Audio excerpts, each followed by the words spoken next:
How to use Flight Credit Southwest.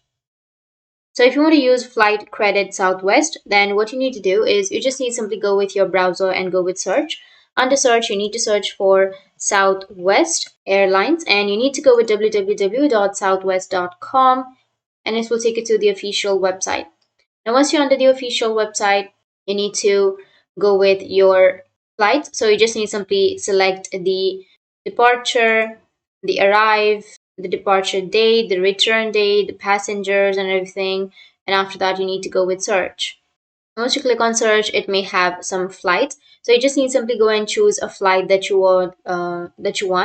So, for example, I'll just simply go with this one.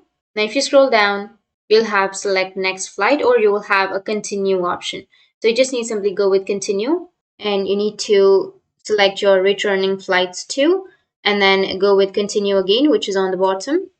Now you will have your trip and your price details. So you can just simply see the details and then scroll down and again go with continue. And now you need to enter who's flying. So enter the first name, the middle name, last name, and then the suffix, the date of birth and everything, and address. And after that, scroll down and you need to enter the payment method. Once you enter your payment method, your billing information, your receipt, your booking will be done. And in this way, you'll be able to use your flight on Credit Southwest. And if you have any questions, feel free to comment below. Thanks for watching.